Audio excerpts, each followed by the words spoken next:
अरे तोहे गारी अरे तोहे गारी तोहे गारी कवन विधि दे बरसिया राम लला तोहे गारी कवन विधि दे राम लला तोहे गारी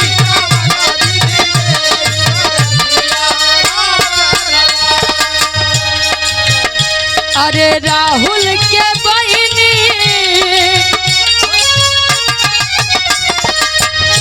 अरे राहुल के बहिनी खूब डालवावे राहुल के बहिनी खूब डालवावे राहुल के बहिनी खूब डलवावे का हो का अरे झुलुहा ओहो लकी भैया कहे झुलुहा कदमवा के डार रसिया राम लला कहे झुलुहा कदमवा के डार राम लला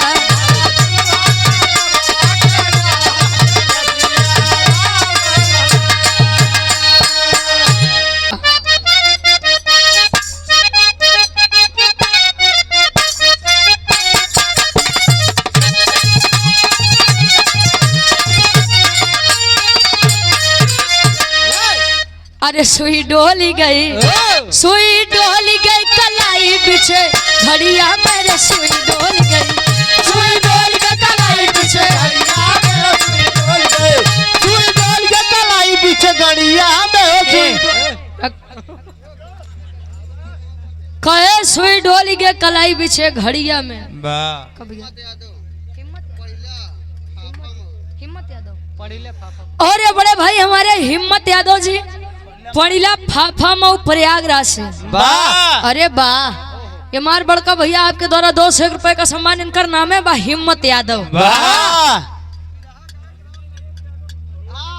बिरहा गायक राम नरेश यादव जी के बुआ के लड़का है। अरे वाह हमरे हिम्मत भैया बहुत बहुत धन्यवाद ऐसे हिम्मत दिए रहे भैया। हाँ आशीर्वाद के चारी के मुझे अपनी कला में कामयाब रहे। गुरुजी सुई डोली गए कलाई पीछे घड़िया में सुई डोली गए गाँव है कैसे काकी दादी लोग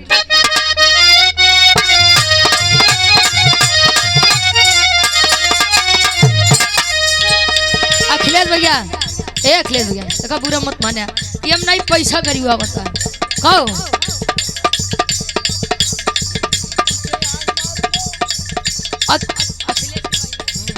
अखिलेश के बहिनी बाजार करे जाली हजार करे जाली भतार करे जाली सुई डोल कहे अखिलेश के बहिनी बाजार करे जाली हजार करे जाली सुई डोली गई कहो इत मान ला चाची काकी लोग गवाए जवन पुरनकी जनरेशन के हमारे काकी दादी लोग यहाँ जकरे मोह में दांत वांत नहीं रहते राहुल भैया वो लोग गवाए अरे कुछ आज मारूंगा कुछ काल मारूंगा कुछ दिया दियाई के बाद मारूंगा सुई डोली गई कलाई पीछे घड़िया मेरे सुई डोल गई सुई डोल के कलाई पीछे घड़िया मेरे सुई डोल गई सुई डोल के कलाई पीछे घड़िया मेरे सुई डोल कहे कुछ आज मारूंगा कुछ काल मारूंगा कुछ दिया दियाई के बाद मारूंगा तले लिखिया कहियो कि ए दादी मारूंगा नहीं मारूंगी कहियो हमका का पता रे तनी पढ़ी लिखी हो आज यार थोड़ी क्यों होई तो न लड़े पढ़े फिर से कहिए कैसे अरे कुछ आज मारूंगा कुछ काल मारूंगा कुछ दिया दियाई के बाद मारूंगा सुई डोल गई कलाई पीछे घड़िया मेरे सुई डोल गई सुई डोल के कलाई पीछे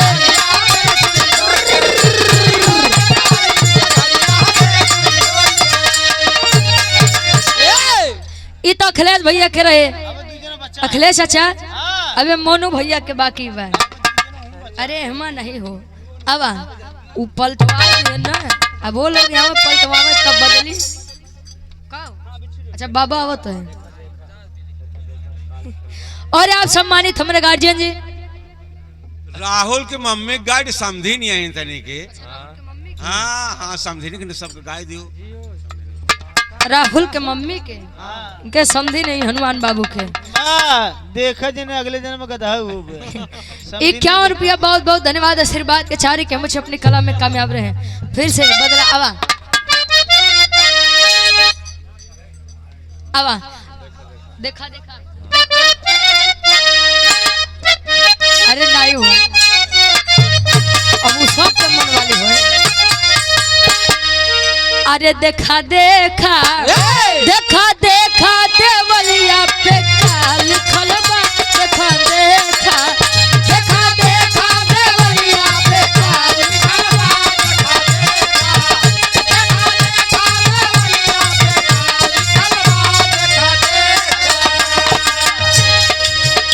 अतवार लिखल बा सोमवार लिखल बा अतवार लिखल बा सोमवार लिखल बा राहुल के माई के 10 गो भतार लिखल बा देखा देखा देखा देखा देवरिया पे का लिखल बा देखा देखा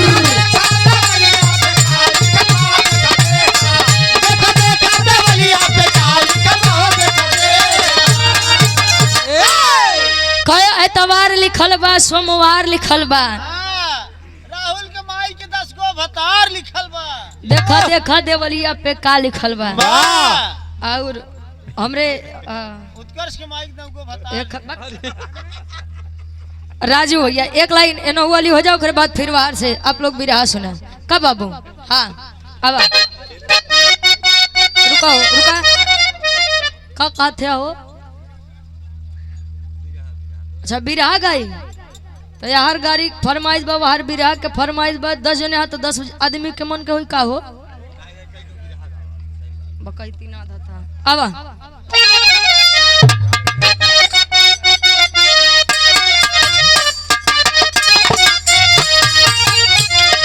मोरे पिछावा रवाराई चौराई भला मोरे पिछावा रवाराई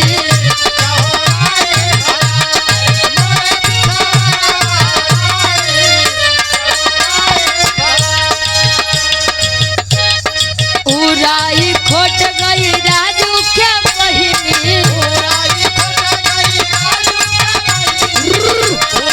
राजू के अरे उराई खोट गई राजू के बहिनी कहे ओनहु के लागे खजुआई चौराई भला ओनहु के लागे खजुआई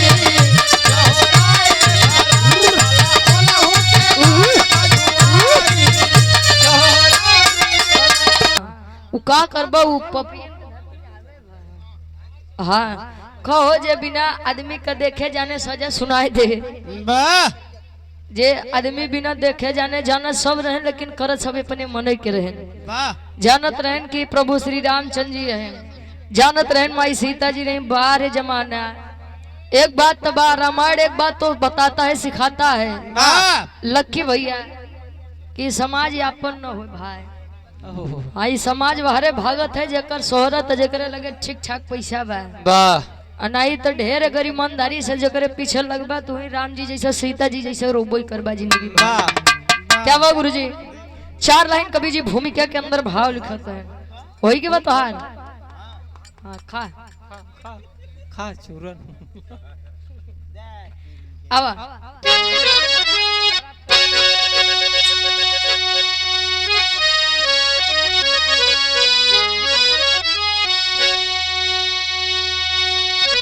अंकुरित उर में होता यह अहंकार जब लुप्त हो जाती गरिमा है सब ज्ञान की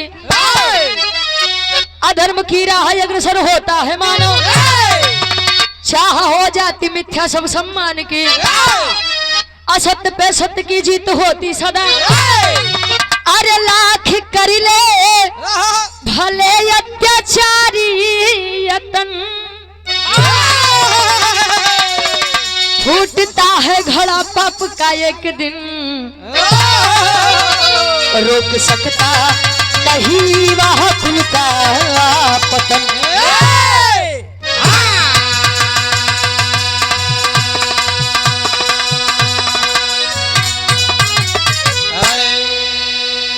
अंकुरित उर में होता है अहंकार, जब लुप्त हो जाती गरिमा है सब ज्ञान की। अधर्म की राह अग्रसर होता है मानव, चाह हो जाती मिथ्या सब सम्मान की। आज के समय में जो कह दे कि हमारे अंदर घमंड नहीं बा, जान लो उसी पर झूठा के वही नहीं बा। बड़का बाबू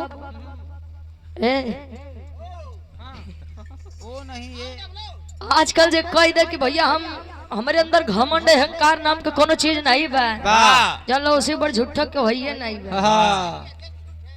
बिल्कुल, किसी को अपने बल के ऊपर घमंड है, किसी को अपने सुंदरता के ऊपर घमंड है, किसी को अपने ज्ञान के ऊपर घमंड है, बात केहू के अपने मेहरारू के ऊपर घमंड है। बा जैसे तो का बा जैसे बहनी भैया केकरे ऊपर घमंड बा? अच्छा, केहू के अपने गायकी के ऊपर घमंड बा? अरे जाए दो, हो खेती जाए। हाँ, उगावत जात रहा था, हो सकत तोहरो दिन ऐसा आई जाओ। कहो ए भैया, जरा विचार करिएगा, संसार में अच्छा ठीक बा डब्लू गुरुजी, आपको के बतिया ठीक है बा। कहो नीला ड्रम में भरे वाले समय में आजकल अगर लइकन के पतिवर्तन नार मिल जाए तो जान लो उसी बड़ा अहंकारी आदमी का हुई हो। आज के समय में जो कहा कि भला है बुरा है जैसा भी है मेरा पति मेरा देवता है, जान लो उसी बड़ा आदमी के हुई हो। हाँ हाँ भैया, हम जानत है। बिरहा में बड़ी सुंदर कवि जी गजल के भाव लिखते हैं, कोनो लइका अपने बेवफा सनम बदे कहे वैसे।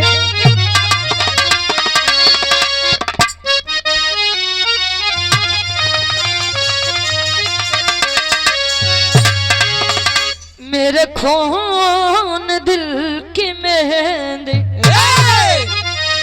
मेरे खून दिल की मेहंदी, हाथों में ना लगाना लगाना, मेरे खून दिल की मेहंदी, हाथों में ना लगाना लगाना, मेरे खून दिल की मेहंदी, हाथों में ना लगाना लगाना, मेरे खून दिल की मेहंदी।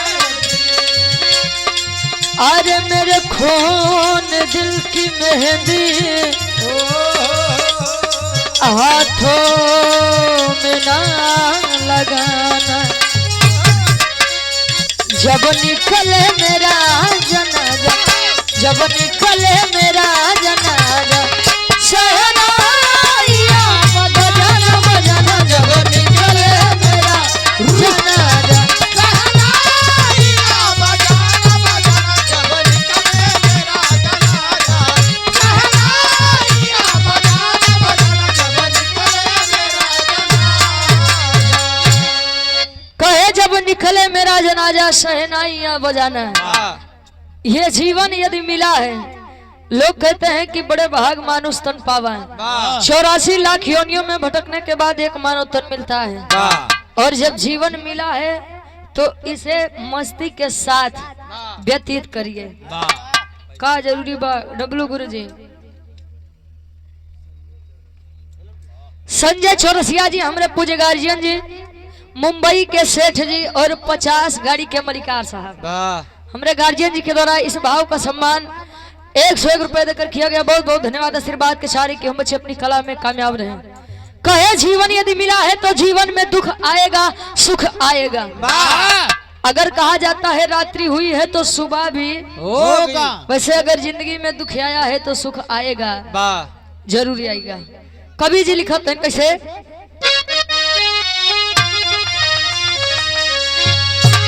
लाखों मुसीबत आए, लाखों मुसीबत आए, उसे हंस के गले न लगाना लगाना, लाखों मुसीबत आए, उसे हंस के गले लगाना लगाना, लाखों मुसीबत आए, उसे हंस के गले लगाना लगाना,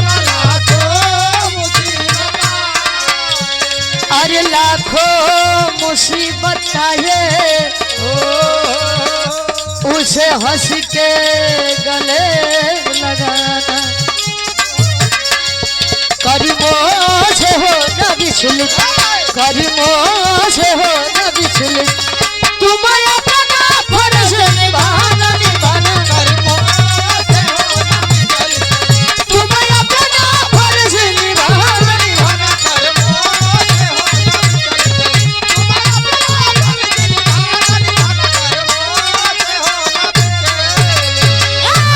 कहे लाखों मुसीबत आए उसे हंसकर गले लगाना, कर्मों से होना विचलित, तुम अपना फर्ज निभाना।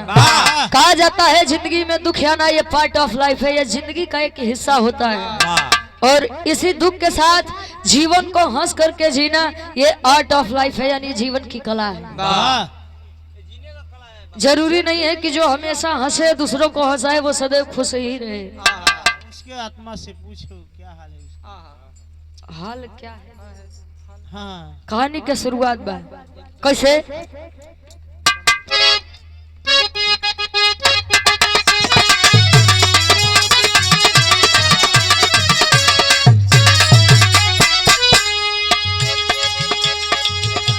होता समय बलवान,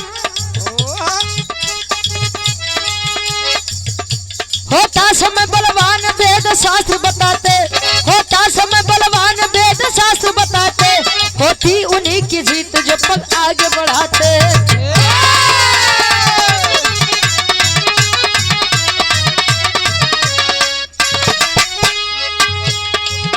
सीता हरण किया था कानन में दशानन, सीता हरण किया था कानन में दशानन, पापी कुलीन कर्म किया घोर या पावन।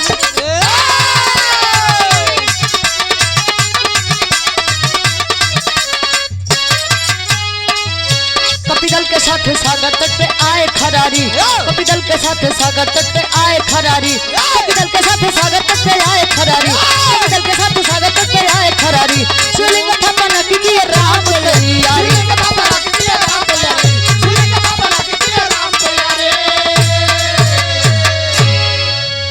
कहे होता समय बलवान वेद शास्त्र बताते, होती उन्हीं की जीत जो पग आगे बढ़ाते हैं। वेद शास्त्र भी बताता है कि संसार में समय से बड़ा बलवान कोई नहीं होता है। समय की कदर यदि आज आप करेंगे तो समय भी कल आपकी कदर करेगा, यदि आज आप समय की कदर नहीं करेंगे तो डब्लू गुरुजी समय आपकी कदर नहीं, समय आपकी कदर नहीं करेगा। इके जान ला, समय से तो अच्छे अच्छे नहीं बचन फिर हम और आप लोग के ही। सभी जानते हैं प्रभु श्री रामचंद्र जी का विवाह हुआ माँ सीता जी के साथ, अयोध्या नगरी में आई, अयोध्या नगरी में आए अगले दिन प्रभु श्री रामचंद्र जी के राज तिलक हो जाता है, लेकिन बारह समय राज तिलक तो नहीं भा, लेकिन 14 बरिस के वनवास मिल गया। प्रभु श्री रामचंद्र जी माँ सीता के संग छोटे भाई लक्ष्मण के संग चले हैं वनवास की तरफ। इसे वनवास के अर्थ गुरु जी अगर देखा जाए तो लक्ष्मण जी और उर्मिला जी से बढ़ के वनवास राम जी और सीता जी के नहीं भरा। राम जी सीता जी तो संगे संगे रहे कहो, लेकिन लक्ष्मण जी और उर्मिला जी 14 वर्ष खातिर हमेशा हमेशा खातिर बेचारे रहे, बिछड़ गए रहे। हाँ, यार लक्ष्मण जी जागे यार 14 वर्ष के नींद में उर्मिला जी लीन हो गए रहे। वाह रे जमाना, वाह। प्रभु श्री रामचंद्र जी अपनी धर्म पत्नी सीता के साथ छोटे भाई लक्ष्मण के साथ वनवास गए। रावण माँ सीता को ले गया। हर धीरे धीरे लड़ाई आगे बढ़त बा। प्रभु श्री रामचंद्र जी हनुमान जी के साथ अपनी पूरी वानरी सेना के साथ समुद्र के किनारे पहुंचे। तले राम जी हनुमान जी से एक बात कहा। का बात कहा गुरु जी? एक लाइन गीत लगत बा, कोनो दुल्ही अपने सैया जी से फरमाइश करत बा। कैसे?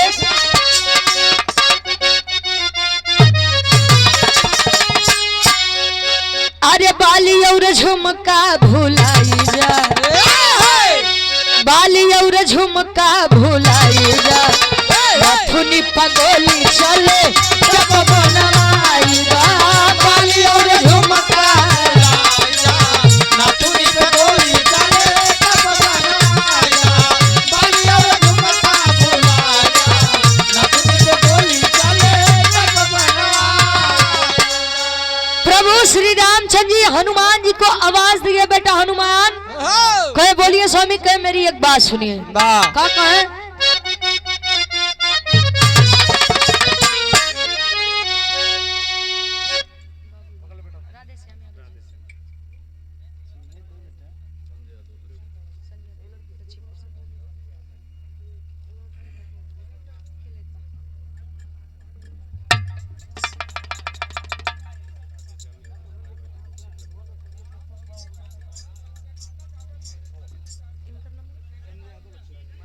संजय यादव भाई हमारे लक्ष्मीपुर से, और ये राधे श्याम यादव जी समाजवादी पार्टी से सेक्टर प्रभारी हैं।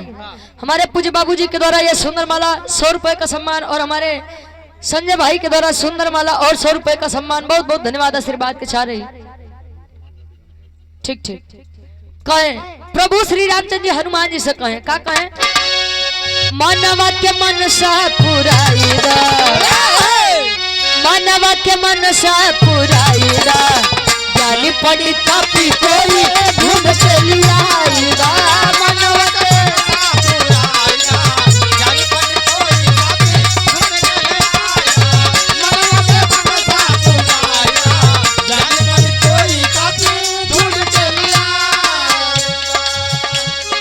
सामर्थ तोहरा में बाटे कपिराई, अनुष्ठान विप्र जी से बेटा करवाई।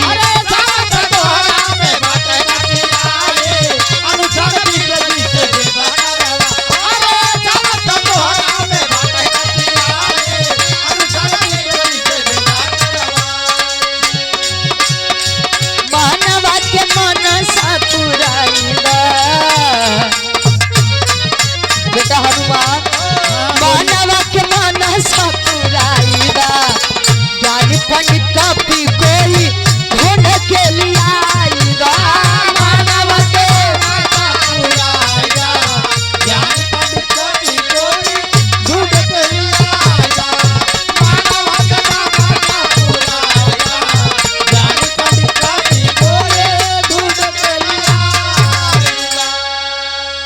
कहे सामर्थ तोहरा में बाटे कपिराई, अनुष्ठान विप्र जी से देता करवाई। प्रभु श्री रामचंद्र जी के आराध्य कौन थे आप लोग जानते होंगे? भगवान भोलेनाथ जी। रावण के आराध्य कौन थे? भगवान भोलेनाथ जी। प्रभु श्री रामचंद्र जी कहें कि बेटा हनुमान, मैं चाहता हूं कि रावण का विनाश करने से पूर्व, लंका नगरी का विनाश करने से पूर्व, प्रभु श्री रामचंद्र जी बोले कि भगवान भोलेनाथ का पूजा आराधना विनती इबादत हो जाए। कहे तब प्रभु कहे काम करिए, जाइए जो इस संसार का सबसे विद्वान पंडित हो उसे लेकर के आइए। प्रभु श्री रामचंद्र जी के बतिया मान के हनुमान जी उड़ान भरत पहुंचत हैं कहा?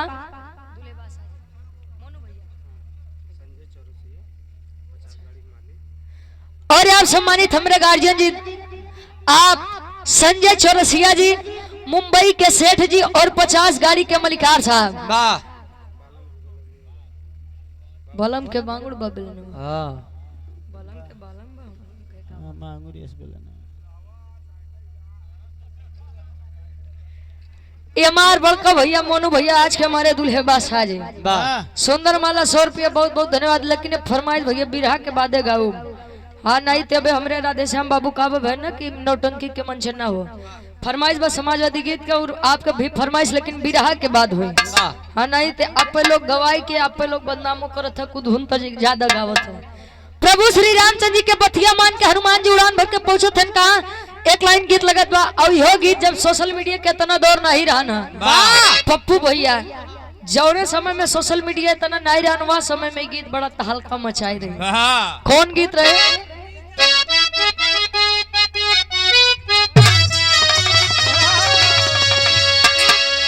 अरे गईली बाजारे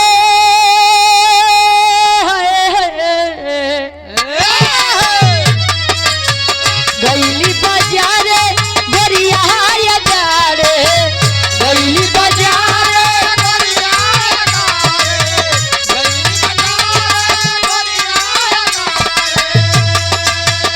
अरे आशिक पछाड़े से मारी रहे भट्टा, घूमत करे भेदाब गोरी गोल गप्पा घूमत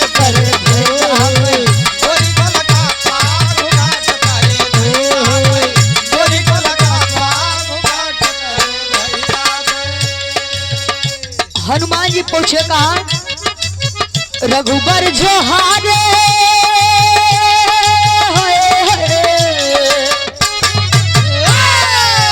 रघुबर जो हारे तो हनुमत पधारे रघुबर जो हारे तो हनुमत पधारे रघुबर जो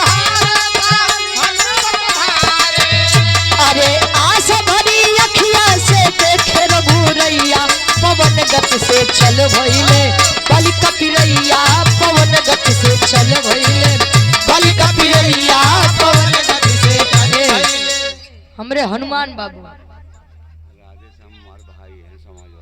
अच्छा राधे श्याम यादव जी अच्छा लगतो भाई भाई अरे वाह ये हमारे हनुमान बाबू के भाई हैं आप हमारे राधे श्याम यादव पूज बाबू जी।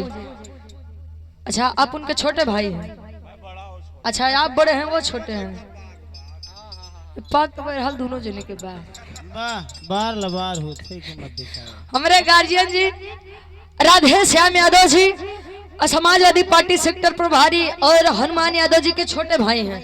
आपके द्वारा 100 रुपए का सम्मान बहुत बहुत धन्यवाद। प्रभु श्री रामचंद्र जी ने जब यह कहा कि मुझे इस संसार का सबसे विद्वान पंडित चाहिए हनुमान जी पहुंचे ब्रह्मलोक ब्रह्मा जी के पास।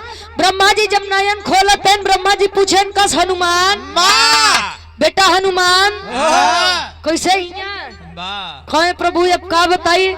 प्रभु श्री रामचंद्र जी शिवलिंग की स्थापना करना चाहते हैं और उसके पहले उन्होंने कहा है कि जाइए जो संसार का सबसे विद्वान पंडित हो से लेकर आइए। और मेरी नजर में आपसे बड़ा विद्वान पंडित कोई है ही नहीं है क्योंकि सृष्टि के रचयिता आप हैं। ब्रह्मा जी कहें बेटा हनुमान गलत पते पर आ गए हो कहे तब कहे अच्छा जहाँ बताओ भुआ जाबा कहे हाँ बिल्कुल जाब कहे कि संसार का सबसे विद्वान पंडित मैं नहीं कोई और है के बा कहे कि चली जा हमारे पनाती रावण लगे। ब्रह्मा जी के मुंह टुकुर टुकुर ताके लगे हनुमान जी कहे दिमाग खराब बका। ब्रह्मा जी रावण से युद्ध फना बा रावण माई सीता के लेके चला गए हैं। आप कहा था कि संसार के सबसे विद्वान पंडित रावण है उनके लगे जा कदापि नहीं। लौटते हैं राम जी लगे। राम जी जब पूछते हैं बेटा हनुमान कहाँ है ब्रह्मा जी कहे स्वामी ब्रह्मा जी नहीं आए कहे क्यों कहे उन्होंने कहा है कि संसार का सबसे विद्वान पंडित मैं नहीं बल्कि रावण है। कहे तब यार का करे चली आया भाड़ा किराया कम पड़ता रहा। हाँ भाड़ा किराया तू वह समय पे चलावत रहा वाह। प्रभु श्री रामचंद्र जी आज हनुमान जी का समझाओ कैसे इलाहाबादी टेरी हाँ हाँ टेरी लेकिन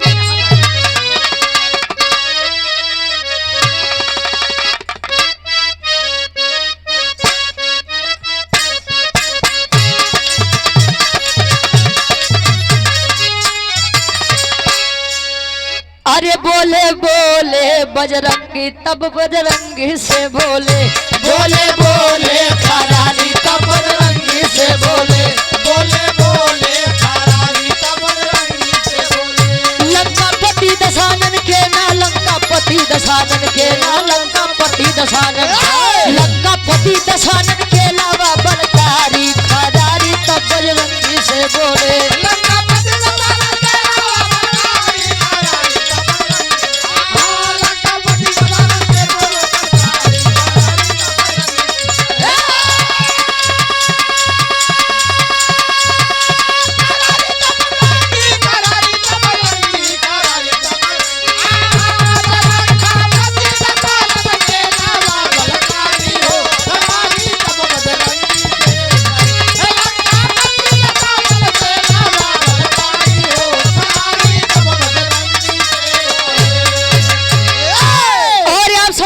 हमारे बाबूजी श्री राम सरोज यादव जी रैनी के ऐतिहासिक सजमी से आपके द्वारा ये 101 रुपए का सम्मान बहुत बहुत धन्यवाद आशीर्वाद के चारी कि हम बच्चे अपनी कला में कामयाब रहे।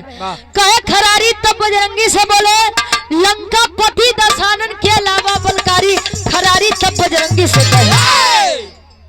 राम जी कहे बेटा हनुमान तब यहाँ क्यों चले आए आपको चले जाना चाहिए था ब्रह्मा जी के पास से सीधे रावण के पास। ए स्वामी ए नाथ अरे दिमाग तनी खोला रावण के बात होत बा रावण के बाद स्वामीनाथ ओ नहीं रावण जे माई सीता के हर के अपने नगरी लेके चल गया है। लंका वाला रावणवा। कहें बेटा हनुमान, आज वहां पर आप एक यजमान का दूत बनकर जाइए, ना कि एक योद्धा का दूत बनकर जाइए। अच्छा भाई, हनुमान जी एक ऐसा भक्त रहे जो अपने प्रभु के बाद कबो कटवे नहीं करे। अच्छा, उड़ान भरे चौक के भाव लगत बा।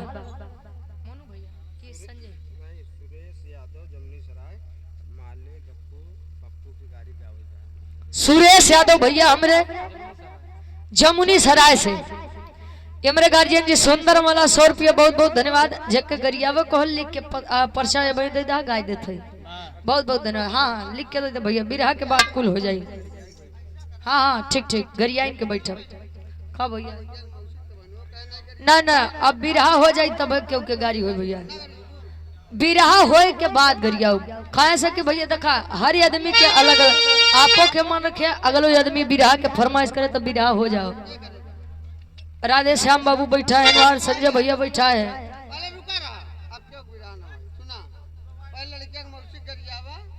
एक काम करा, बिरहावे बंद कर दे, बंद करा। अरे तो बिरहा के बाद होई भैया, बिरहा के बाद